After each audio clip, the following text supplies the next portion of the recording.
கண்ணே உன்னை என் கண்ணில் வைத்து இமைகள் எனும் கதவுகள் அடைப்பேன்.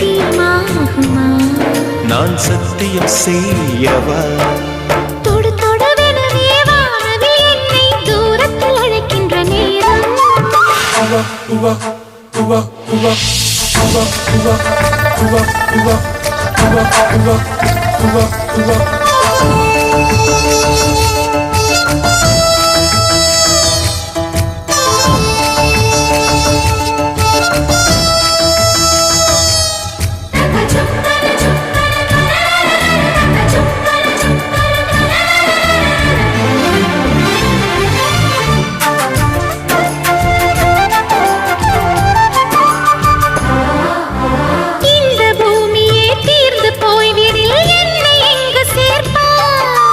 நட்சத்திரங்களை தூசி தட்டினான் நல்ல